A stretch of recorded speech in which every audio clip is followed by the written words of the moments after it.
Bismillahirrahmanirrahim. Kita mulai hadirin sekalian. Assalamualaikum warahmatullahi wabarakatuh.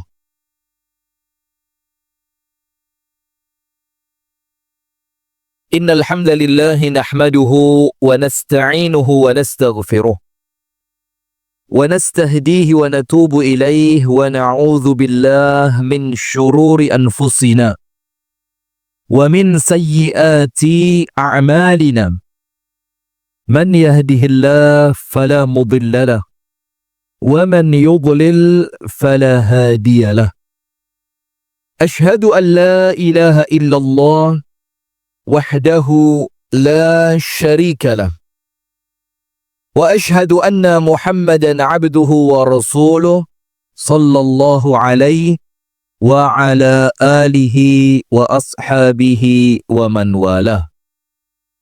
A'udzu billahi minasy syaithanir rajim. Ya ayyuhalladzina amanu taqullaha haqqa tuqatih wa la tamutunna illa wa antum muslimun. Allahumma anta rabbi la ilaha illa anta khalaqtani wa ana 'abduka wa ana 'ala 'ahdika wa wa'dika mastata'tu. A'udzu bika min syarri ma sana'tu abu'u laka bi ni'matika 'alayya wa abu'u bi dhanbi faghfir li fa innahu la yaghfiru adh-dhunuba illa anta. أمسينا على فطرة الإسلام وعلى كلمة الإخلاص وعلى دين نبينا محمد صلى الله عليه وسلم وعلى ملة أبينا إبراهيم حنيفا مسلما وما كان من المشركين أما بعد. اللهم إنا نسألك علما نافعا ورزقا طيبا وعملا متقبلا. اللهم علمنا ما ينفعنا وانفعنا بما علمتنا وزدنا علما وهدى وتوفيقا آمين يا رب العالمين. Hadirin sekalian, ibu-ibu dan bapak-bapak, jamaah pengajian rutin kitab Al-Adabul Mufrad di Masjid Ar-Rahmah, Pasar Setono Betek, Kota Kediri, yang semoga kita bersama senantiasa dirahmati dan diberkahi oleh Allah Subhanahu wa Ta'ala. Amin ya Rabbal Alamin. Jadi kalau mau mengikuti ucapan para ulama zaman dulu, jadi zaman dulu itu ya ulama salaf gitu, maka tidak ada keistiqomahan yang paling utama mengalahkan keistiqomahan duduk di majelis ilmu. Jadi kalau mau ikut ucapannya ulama, yo ini istiqomah. Jadi tidak ada istiqomah yang paling afdol, yang paling mulia, yang paling utama kecuali istiqomah duduk di majelis ilmu.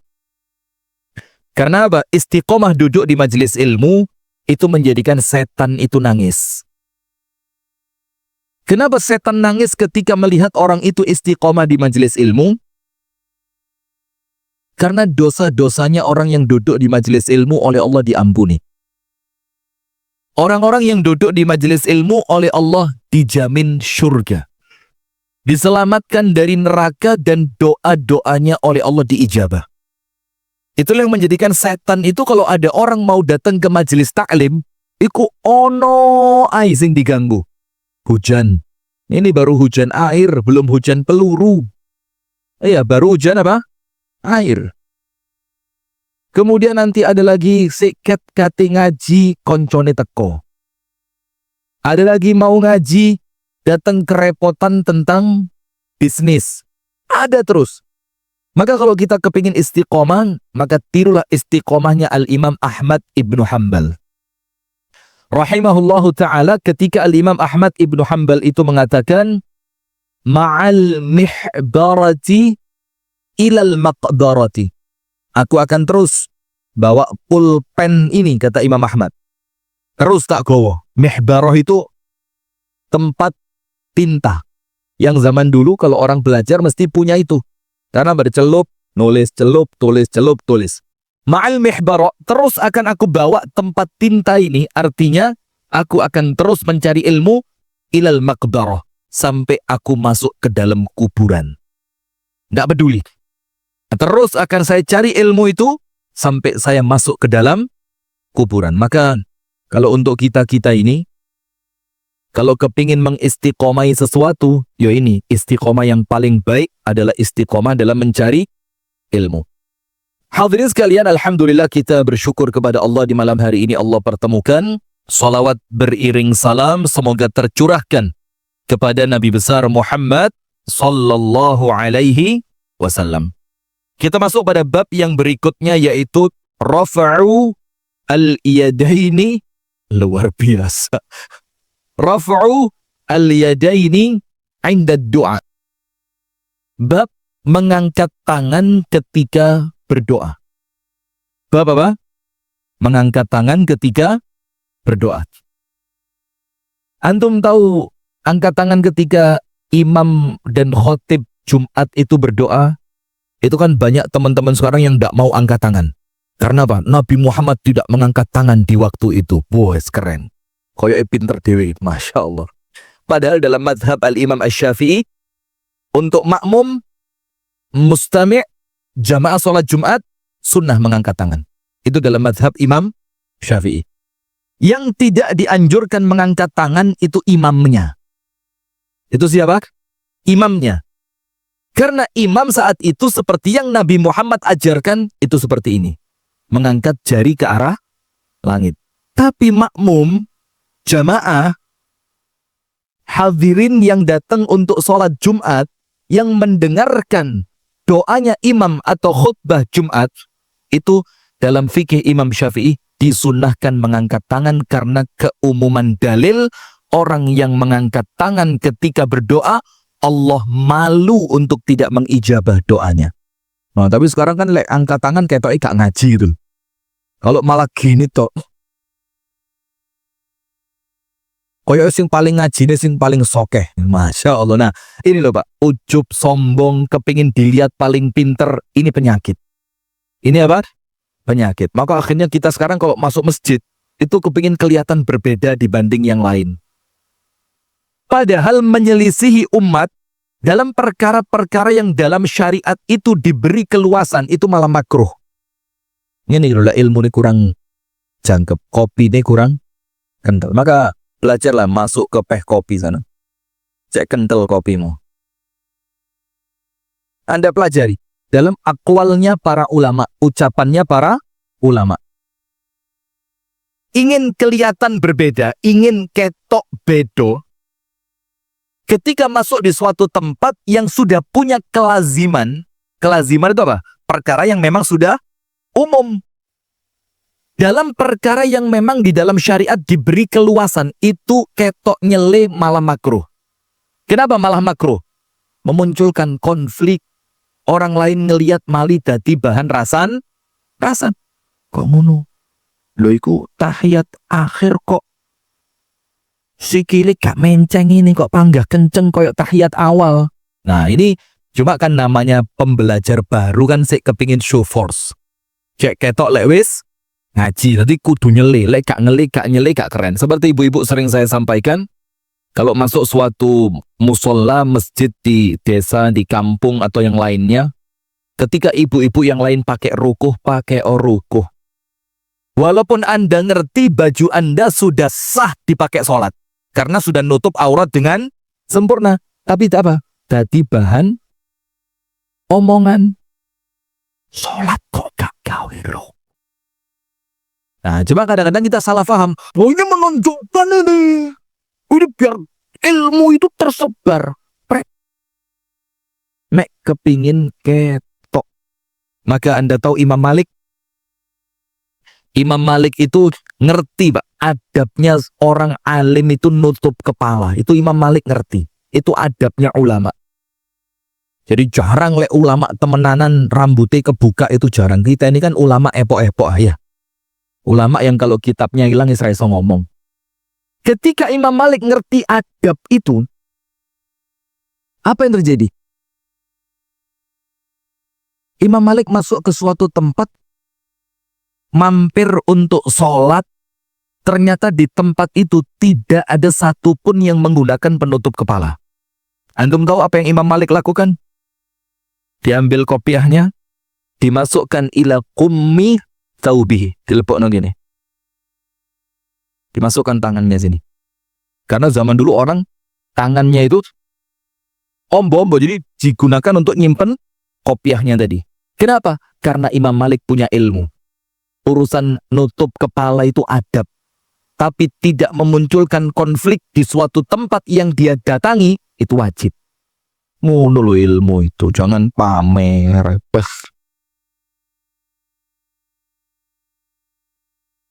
Kalau saya kan bukan pamer.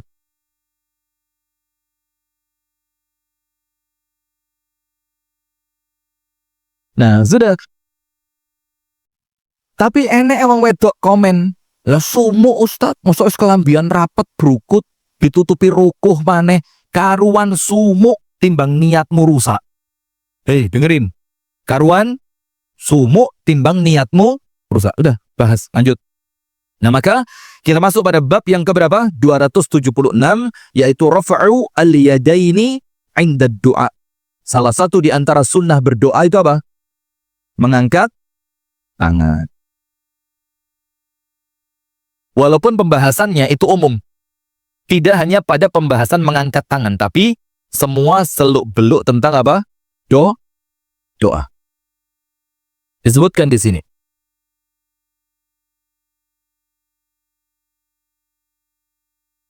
An Abi Nu'aimin wa huwa Wahbun, dari Abu Nu'aim, dari Abu Nu'aim, dan dia adalah Al-Wahab atau Wahab. Qala, dia mengatakan, ra'aitu Ibna Umar wa Ibn Az-Zubairi yad'uani. Kata Wahab ini, saya pernah melihat, ra'aitu, saya melihat. Dan ini kalau dalam ilmu hadis, Pak, ra'aitu itu yang terkuat. Kemudian sami'tu, aku mendengar. Ini katanya Wahab, aku melihat Abdullah ibnu Umar dan Abdullah ibnu Zubair. Abdullah bin Az-Zubair ibnu Al-Awwam. Berarti dia putranya siapa? Az-Zubair. Berarti dia cucunya Abu Bakar As-Siddiq radhiyallahu anhu. Ya do'ani, saya melihat dua orang ini berdoa. Abdullah bin Umar dan Abdullah bin Az-Zubair radhiyallahu ta'ala anhum ajma'in. Yadirani birrah hataini 'alal wajhi. Kemudian aku melihat mereka berdua mengusapkan kedua telapak tangan mereka ke wajah mereka. Ini loh, yang ngomong ngusap wajah itu bid'ah. Mengusap wajah setelah berdoa apa? Bid'ah. Ainnya Masya Allah. Ainnya Syekh Abdurrahman sudah kalah. Ini ada dalilnya. Walaupun kemudian di dalam menilai hadis ini ada ulama yang mengatakan riwayat ini dhaif. Loh, ya enggak apa-apa. Kalau antum anggap riwayat ini dhaif, ya sudah. Tapi tidak semua ulama memandang riwayat ini dhaif. Ada ahli hadis yang lain yang menilai hadis ini apa? Sahih. Termasuk Imam Bukhari. Dalam kitab Adabul Mufrad, Imam Bukhari itu Amirul Mu'minina fil hadis. Itu menyebutkan hadis ini dalam kitab Al-Adabul Mufrad. Imam Bukhari ngerti hadis enggak? Yombahi hadis. Tapi Imam Bukhari menukilkan hadis ini. Itu artinya ada penilaian yang berbeda tentang hadis ini. Nah, ini loh Pak, salah satu sebab beda pendapat itu di sini. Contoh yang lain mau tahu? Beda pendapat tentang hadisnya sahih atau dhaif. Kalau sahih maka konsekuensinya diamalkan. Kalau dhaif maka ada pendapat tidak perlu diamalkan. Begini.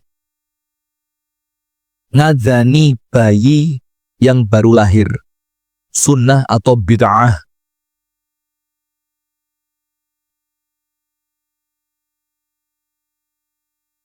Anda cari aman ya. Ngadzani bayi yang baru lahir. Ini bukan perkara besar dalam agama. Ini bukan perkara yang kemudian bid'ah langsung keluar dari ahlu sunnah wal jamaah. Tidak sebesar itu perkara ini. Saya tak cerita nih, saya ini termasuk korban. Korban, ya pelaku. Anak pertama saya lahir, tak adzani. Wah, tak ada. Setelah anak pertama lahir saya adzani, saya belajar tentang hadis mengadzankan bayi yang baru lahir di telinga sebelah kanan. Ternyata pendapatnya Syekh Albani, Syekh Nasiruddin Al-Albani, itu hadisnya dhaif. Maka anak kedua tidak saya adzani. Tiba noto. Saya telah mengamalkan sesuatu yang bid'ah selama ini. Masya Allah. Maka anak kedua gak tak adzani. Setelah anak kedua tidak saya adzani, ketika anak kedua saya itu lahir, saya dapat hadiah buku dari salah seorang teman dari Jakarta. Tuhfatul Maudud, milik Al-Imam Ibnul Qayyim, tentang apa? Apa yang dilakukan untuk bayi yang baru lahir. Ibnul Qayyim menguatkan pendapat diadzani. Wah, ketun saya. Tuh. Sekadung gak tak adzani. Jari Ibnul Qayyim ternyata pendapat mengadzani dalilnya kuat. Tambah moco kok tambah goblok ini, Pak. Bingung saya. Sudah. Akhirnya anak ketiga tak adzani lagi. Anak keempat tetap tak adzani. Nah, itulah kenapa mereka beda pendapat. Karena yang satu bilang dalilnya dhaif, yang lain bilang dalilnya sahih. Dan biasa saja, gak usah kaku eram. Kayak kanebo kejemur petang tahun, karing goreng tok yang dadi emping. Sudah? Contoh yang lain. Boleh enggak orang itu mengakikoh dirinya sendiri setelah dewasa? Kalau dia tahu ternyata waktu kecil oleh bapak ibunya belum diakikoi. Perlu apa enggak? Oh, bola. Kalau Anda bilang bola boleh tak, ulama fikih nangis, Pak. Ulama fikih bawengong yang bahas ini sak tawan-tawan. Anda promo boleh. Kadang-kadang Anda wedi keliru ya. Nah, itu biasa. Namanya orang cari ilmu ya begini kan? Dan enggak usah kaget banget lah. Biasa. Begini, ada satu hadis riwayat dari sahabat Anas bin Malik yang mengatakan Nabi Muhammad itu di awal diangkat menjadi Nabi dan Rasul, umur 40, salah satu yang pertama kali Nabi Muhammad lakukan itu mengakikoh dirinya sendiri dengan 2 ekor kambing. Berarti boleh apa enggak? Bukan cuma boleh, dianjurkan. Tapi ada yang bilang hadisnya dhaif. Nah ya sudah ya pilihan. Kalau antum pegang pendapat yang mengatakan hadisnya dhaif, ya gak usah. Sedekah ae, kurban ae. Ya. Tapi kalau yang berpendapat hadisnya Anas bin Malik tadi hadis yang kuat, makanya tentu diamalkan. Maka tetap dianjurkan mengakikoh diri sendiri walaupun sudah dewasa. Kalau dia tahu zaman dia kecil orang tuanya belum mengakikoh. Nah ini kalau Pak, tenang aja Pak. Nah, termasuk mengusap wajah setelah berdoa. Rabbana aghfir amin. Alhamdulillahi rabbil alamin. Tuh. Ngotot heran. Santai aja ya, enggak usah ngotot. Kayak orang baru belajar aja kan. Nah, maka tidak semua yang Anda tidak tahu itu salah. Ini loh, kesalahan kita kadang-kadang di situ. Pokok apapun yang kita tidak pernah dengar, kita tidak pernah tahu, dianggap itu iki, raine iki. Bukan raine, antum belum punya ilmunya, maka jangan gampang-gampang. Karena agama ini jamaah abot. Agama ini apa? Berat. Untuk urusan yang kecil saja, panjenengan tidak percaya kecuali kepada ahlinya. Bangun rumah, boleh ke ahli tidak Anda berikan itu. Anda khawatir rumah Anda roboh. Nyervis mobil, Anda cari tukang servis yang Anda yakin dia ahli dalam bidang mesin. Itu pada urusan mobil. Lek mogok paling mek mandek pinggir rembong tok. Ini urusan agama, Anda terima dari semua orang, bahkan yang nggak ngerti. Nah, bahaya kan? Maka dikatakan oleh Abu Nuaim, dan dia adalah Wahab, dia mengatakan saya melihat Abdullah bin Umar dan Abdullah ibnu Zubair ketika mereka selesai berdoa, mereka mengusapkan kedua telapak tangan mereka ke wajah mereka berdua. Nah, tapi setelah dengar ini, ya jangan langsung berubah, mari dungo langsung ini kabeh. Ya jangan gampang pindah. Maka silahkan dengan keyakinan ilmu yang sampai kepada Anda masing-masing. Cuma dari ini kita ingin menyampaikan apa? Jangan gampang menyalahkan amaliyah orang lain. Kalau mereka mengusapkan wajah, mengusapkan telapak ke wajah mereka, berarti sebelumnya apa? Mereka mengangkat tangan mereka dalam berdoa. Hadis yang berikutnya. Wa an ummil mu'minin Aisyah radhiyallahu ta'ala anha wa an abiha. Za'ama annahu sami'ahu minha. Dari Simak bin Harb dari Ikrimah dari Aisyah. Dia mengatakan dia mendengar dari ibunda Aisyah. Annaha ra'atin nabiyya sallallahu alaihi wasallam yad'u rafi'an yadayhi. Bahwasannya ibunda Aisyah itu pernah melihat Nabi Muhammad ketika berdoa rafi'an yadayhi, dengan keadaan mengangkat tangannya. Saat itu Nabi sallallahu alaihi wasallam berdoa dan mengucapkan apa ucapannya? Innama ana basharun fala tu'aqibni. Ayyuma rajulun minal mu'minina adzaituhu aw syatamtuhu fala tu'aqibni fihi. Ini tawaduknya Nabi Muhammad. Nabi Muhammad itu seorang nabi yang dosanya oleh Allah dijamin diampuni. Dijamin apa? Diampuni. Itu dalam hadisnya ibunda Aisyah, Nabi Muhammad itu sambil mengangkat tangan dalam hadis yang sahih li ghairihi ini. Artinya sahih li ghairihi itu artinya hadis ini menjadi sahih karena ada hadis lain yang serupa. Itu Nabi Muhammad berdoa sambil mengangkat tangan kemudian mengucapkan begini. Innama ana basyarun fala tu'aqibni. Ya Allah, aku ini manusia biasa ya Allah, maka janganlah engkau menghukumku karena lalainya aku ya Allah. Takut kepada azabnya Allah. Padahal dijamin tidak mungkin masuk neraka, tidak mungkin diazab. Tapi Nabi Muhammad ngerti, ya Allah, aku ini manusia biasa ya Allah, maka janganlah engkau menghukumku karena kelalaian yang muncul dariku. Terus Nabi Muhammad berdoa lagi. Ayyuma rajulun minal mu'minina adzaituhu ya Allah, orang beriman manapun yang pernah aku sakiti ya Allah, janganlah engkau menghukumku karenanya ya Allah. Nabi loh ini. Takut sikapnya itu pernah menyakiti orang beriman yang lain. Loh kita ini Pak, wajah kita ini kita ini gak mencep wajahnya wis medeni wong kok. Apalagi ditambahi mencep. Tenang aja bro, gak usah disopo bro, ini ngaji mbak Ustadz Rifki bro. Ahli syubuhat. Masya Allah. Maka Nabi Muhammad mengatakan, ayyuma rajulun minal mu'minina adzaituhu. Ya Allah, kalau ada orang beriman yang pernah aku sakiti, au syatamtuhu, atau pernah aku hardik, aku hina, aku dipaidu, dibuli, fala tu'aqibni fihi, maka ya Allah, ampuni ya Allah, janganlah engkau menghukumku karenanya. Dan Nabi Muhammad berdoa ini sambil mengangkat tangannya. Masya Allah. Maka kandungan dua hadis di atas adalah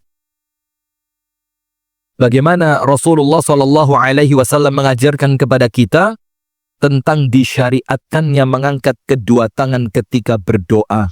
Dan perkara itu adalah perkara yang benar. Karena perkara ini menunjukkan apa?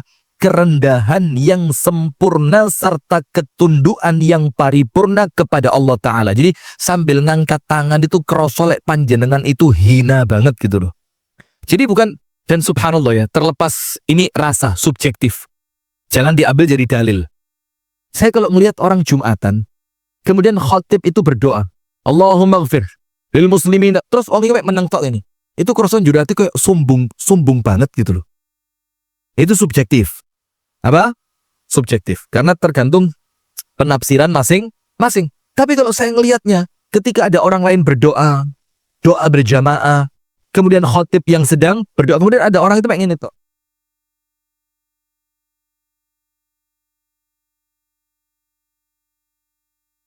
Kok keterusan ya? Ini kesannya kayak, sombong heran. Kok seakan-akan. Ini main perasaan loh ya, jangan. Oh, Ustaz kok dalilnya perasaan. Oh, itu Masya Allah. Ojo teman-teman tambah Ustaz santai saja ya. Kok kesannya kok kayak sombong heran. Seakan-akan yang dongo itu gak pantas untuk diamini gitu loh. Saya amin. Tapi tidak ngangkat tangan. Nggih, betul usah ngotot. Nggih. Nah, maka di sini menunjukkan yang pertama, disyariatkannya untuk apa? Mengangkat tangan. Ketika berdoa, dan kata pensyarah kitab ini, dan itu merupakan apa? Perkara yang benar. Yang kedua, Rasulullah Shallallahu Alaihi Wasallam adalah orang yang paling takut dari azabnya Allah. Paling takut.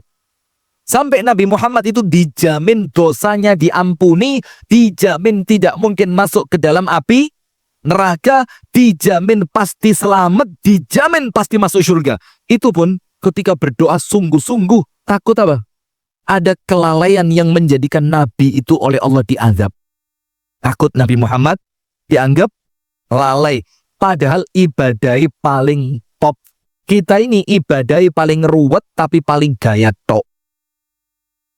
Kita ini Masya Allah. Antum lihat cerita-cerita para salaf itu. Ada yang tidak pernah putus sholat jamaah petang puluh tahun. Ada yang istiqomah mulai balik sampai wafat khatam Quran per 3 hari. Istiqomah mulai balik sampai wafat. Khatam Quran berapa? Setiap 3 hari. Berarti satu harinya baca berapa? 10 juz. Ada lagi yang tidak pernah putus tahajud semenjak ngerti keutamaan tahajud sampai wafat. Itu pun lek sholat nangis gerung-gerung wedi diadab sama Allah. Masya Allah. Lah kita ini apa? Kita ini modal yakin. Modal apa? Yakin. Selain yakin modal dekengan pusat. Cok khawatir.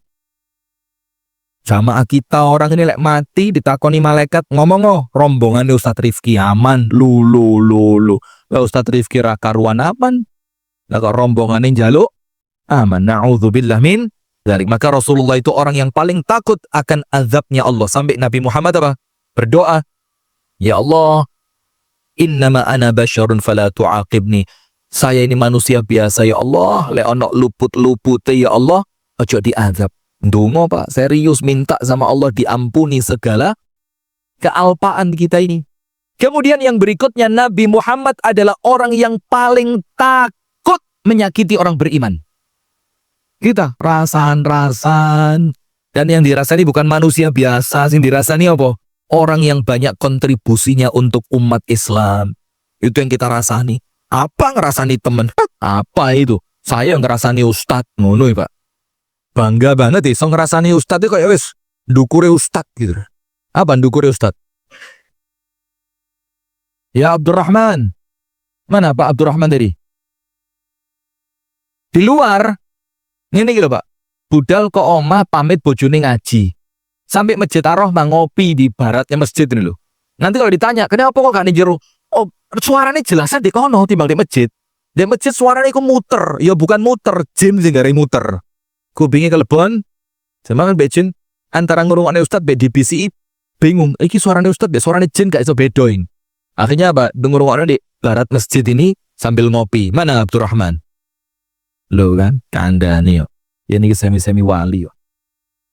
Nah maka Nabi Muhammad itu orang yang paling takut. Takut dari apa? Menyakiti orang yang beriman. Entah dengan lisannya, atau dengan tangannya, atau di dalam muamalahnya. Maka sampai Nabi Muhammad mengatakan apa? Ojo wani-wani dengan umatnya Nabi Muhammad. Dibilang apa? Man ghasyana falaysa minna. Orang yang mencurangi umatku tidak termasuk dari umatku. Lo kita totolan gak ngapusi gak legoi. Apa anyar tas teko mambengi. Seanget lu cekelen. Masya Allah. Gak ngapusi kok gak legoi. Na'udzubillah min dzalik. Padahal keberkahan jual beli itu, nah ini untuk teman-teman juga yang ada di pasar Stono Bedek ini. Keberkahan jual beli itu ada di dalam kejujuran. Itu barokah jual belinya. Walaupun dengan jujur tadi mungkin tidak mendapatkan untung yang besar ketika Anda bohong. Tapi apa fungsinya untung yang besar kalau keuntungan itu tidak mendatangkan barokah?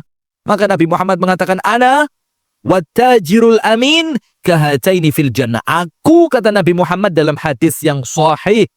Dalam hadis yang apa? Sahih. Aku, kata Nabi Muhammad. Wattajirul amin, dan seorang pedagang yang jujur, amanah, gak ngapusi, lek nimbang ratau ngakali, menjelaskan barang apa adanya, nanti di surga gandeng rapet seperti jari telunjuk dan jari tengah.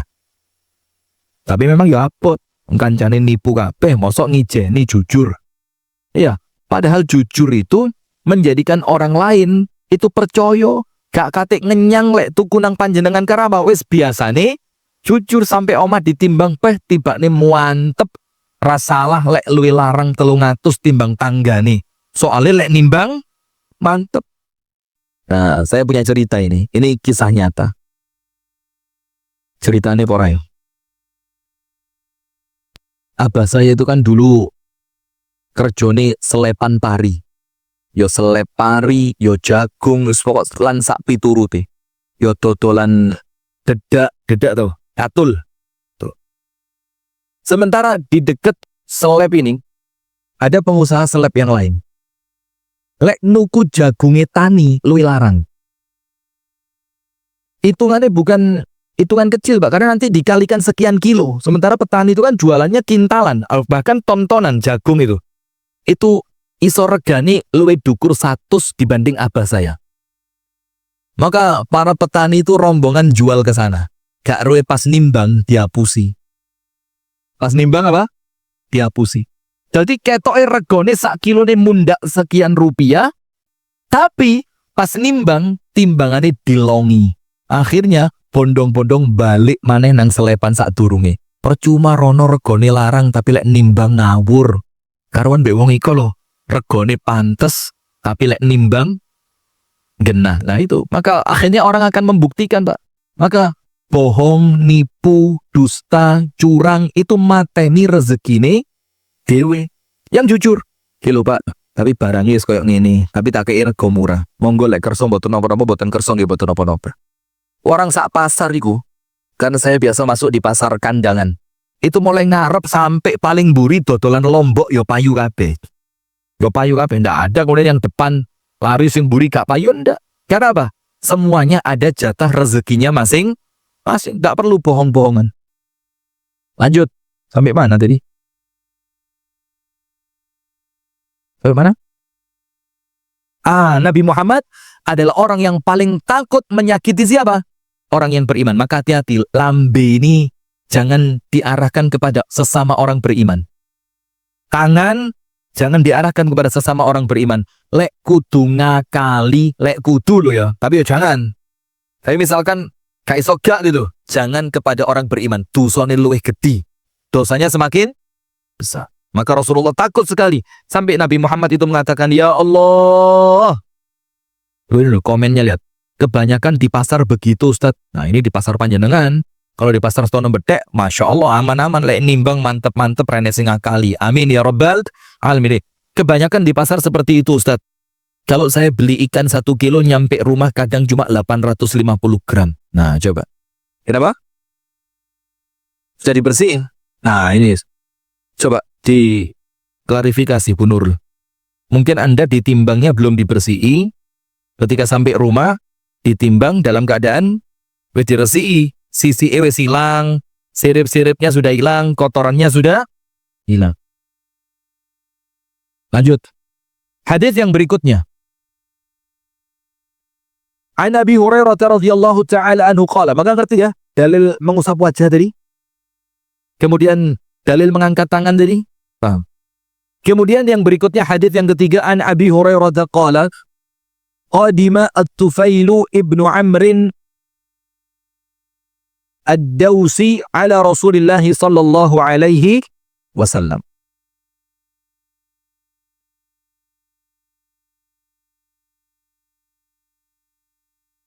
Ini saya tambah satu riwayat lagi ya. Riwayat yang sahih menguatkan hadis yang kedua tadi. Yang Nabi Muhammad berdoa, ya Allah, kalau ada orang Islam yang saya sakiti, maka janganlah engkau menghukumku karenanya. Tapi oleh Nabi Muhammad ditambahi, orang Islam yang mungkin pernah disakiti dan tidak mungkin Nabi Muhammad nyakiti. Itu apa? Ditungak nih sama Nabi Muhammad. Apa doanya? Allahumma innama ana basyarun. Ya Allah, aku ini manusia biasa ya Allah. Fa'ayyul muslimina la'antuhu. Maka orang Islam manapun yang mungkin pernah saya laknat. Au sababtuhu. Atau mungkin pernah saya sababtuhu. Pernah saya cela. Tak ilok nih. Faj'alhu lahu zakatan wa ajran. Maka jadikan itu pensuci untuknya. Penyuci untuknya ya Allah. Dan jadikan ganjarannya engkau lipat gandakan. Jadi sama Nabi Muhammad ditunggak nih. Nah maka kalaupun ada orang Islam yang pernah saya sakiti, maka apa? Jadikan itu penyuci dosanya dan jadikan itu sebagai pahala untuknya. Ini tebusannya, tunggak nih. Maka kalau Anda sering menghibah orang, iling-ilingan jenenge. Iling-ilingan jenenge. Kalau Anda tahajud, doakan dia. Itu tebusannya. Tunggak nih, ya Allah, rahmati dia ya Allah, ampuni dosanya ya Allah, tutup aibnya ya Allah, lancarkan urusannya. Doain. Maka orang-orang yang Anda pernah ghibah, iling-ilingan. Dan saya tahu, insyaAllah, tapi kalau saya ikhlas dunia akhirat, tidak ada tuntutan. Karena apa? Kini yo ahli ghibah. Maka mudah-mudahan impas ngono wis apik yo. Impas gitu insyaAllah wis apik. Maka gak usah gaya tok. Menghibah saya tuntut di akhirat. Sing nuntut sampean luwe akeh. Sing nuntut sampean luwe akeh. Karuan ikhlaskan saja, mudah-mudahan sama Allah dianggap impat. Guyu deh sampai goyang. Cocok. Saya lebih cocok Pak. Saya ini Masya Allah. Lek lunggu bek konco-konco isi deh riba. Kok. Astagfirullahaladzim. Resa iki sekarang rasa ngopi serusah. Di rumah. Turu. Karuan. Kumpul lagi riba. Lambe pedes sih. Astagfirullahaladzim. Kita lanjutkan. Saya lanjutkan dikit dulu. Satu ini. Maka yang punya warung kopi itu kok kayak memfasilitasi orang ghibah. Tutup ya. Menjadi kadung rapayu ya. Enggak ya. Nanti ditulis di warung kopi. Jaga lisan dari ghibah. Silahkan ngopi tapi jangan ngomongin orang lain. Keren. Itu belum ada di warung kopi yang lain itu. Tapi kan minimal antum sudah mengingatkan. Jadi enak dosa-dosa ini rotok kalong ditik. Ya, tulis. Di tempat ini jangan sampai riba. Saya mengingatkan Anda, silakan menikmati kopi tanpa memakan daging orang lain. Wah, gitu. Oh, sarapan bangke saudaranya lah gak asik kan. Sarapan ya roti, pecel, tumpang, telo, enak. Ini kok sarapan kok bangke saudaranya gak ngare wareg nambahi dosa. Terakhir saya baca. Rio, jaga lisan dari ghibah Rio. Katanya Arif Abu Mujahid. Siapa Arif Abu Mujahid ini? Okso. Masya Allah. Screenshot bagus ini. Kirim ke grup. Tunggu tanggal mainnya. Sudah. Saya lanjutkan.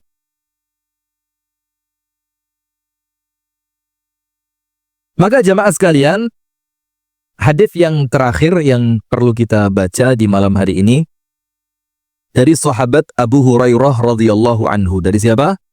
Abu Hurairah radhiyallahu anhu.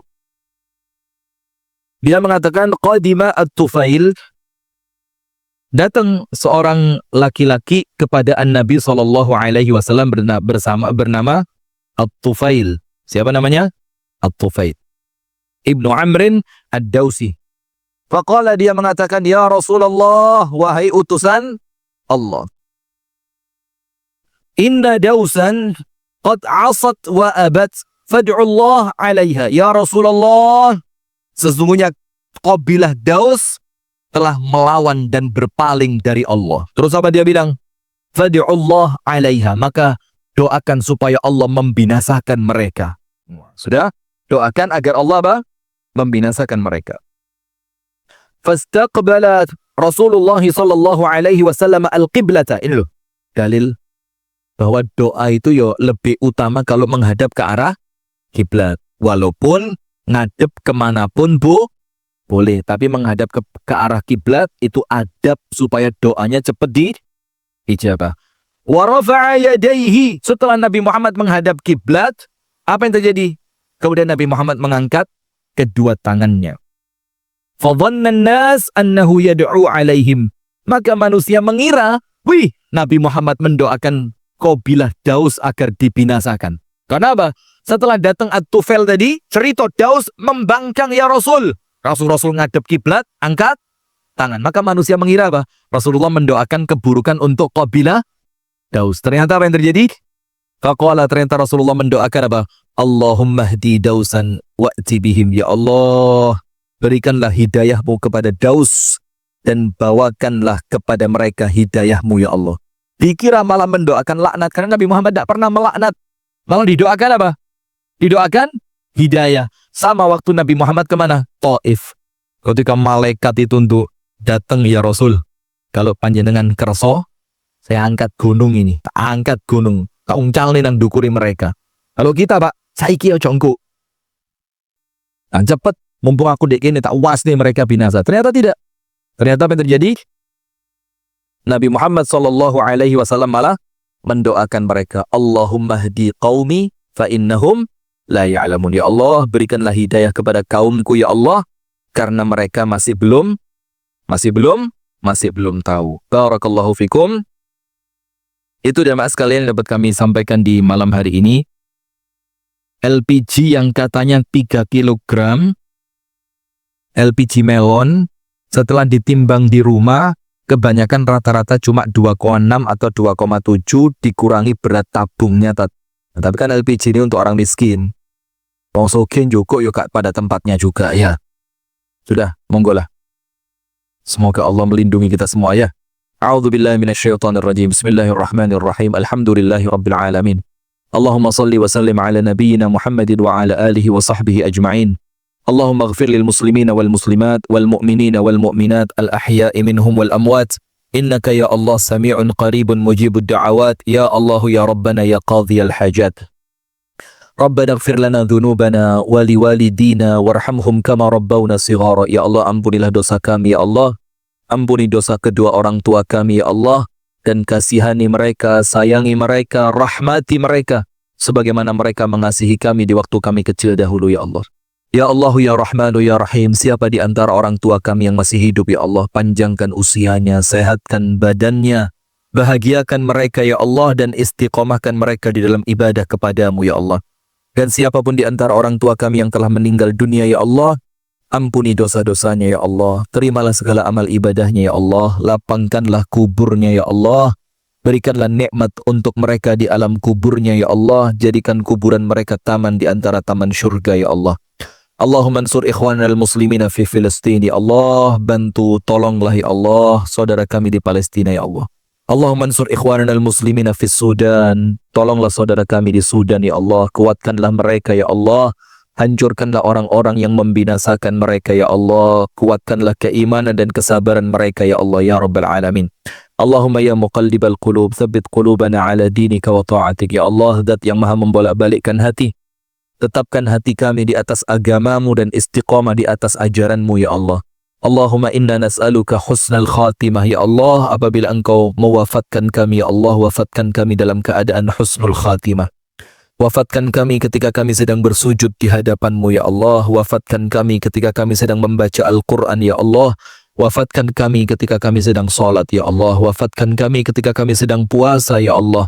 Wafatkan kami ketika engkau ridho kepada kami ya Allah. Ya Rabbal Alamin. Allahumma ya Rabbana ihfad abna'ana wa banatina min kulli fitnatin wa su'. Ya Allah, jagalah putra-putri kami, jagalah mereka dari fitnah ya Allah, jagalah mereka dari keburukan ya Allah, jagalah mereka dari dosa-dosa ya Allah, selamatkanlah mereka dari kemungkaran ya Allah, selamatkan mereka dari perzinaan ya Allah, selamatkan mereka dari minuman keras ya Allah, selamatkan mereka dari riba dan narkoba ya Allah ya Rabbal Alamin. Jadikanlah putra-putri kami orang-orang yang salihin dan salihat, selamatkanlah agama mereka ya Allah, jagalah mereka dari semua keburukan dan fitnah dunia ini ya Allah. Allahumma ya Rabbana zalamna anfusana wa illam taghfir lana wa tarhamna lanakunanna minal khasirin. La ilaha illa anta subhanaka inna kunna minadh dhalimin. Allahumma ya Rabbana atina fid dunya hasanah wa fil akhirati hasanah wa qina adzaban nar wa sallallahu wa sallim wa barik ala nabiyyina Muhammadin walhamdulillahi rabbil alamin. Insyaallah besok pagi subuh kajian kita di Masjid Al-Ikhlas Dandangan. Temanya apa? Kunci pembuka rezeki. Kemudian malamnya, besok malam, pengajian di Masjid Al-Irsyad Al-Islamiyah Tafsir Ibnu Katsir pada surah Al-Qalam. Barakallahu fikum. Subhanakallahumma wa bihamdika. Ashhadu an la ilaha illa anta. Astaghfiruka wa atubu ilaik. Assalamualaikum warahmatullahi wabarakatuh.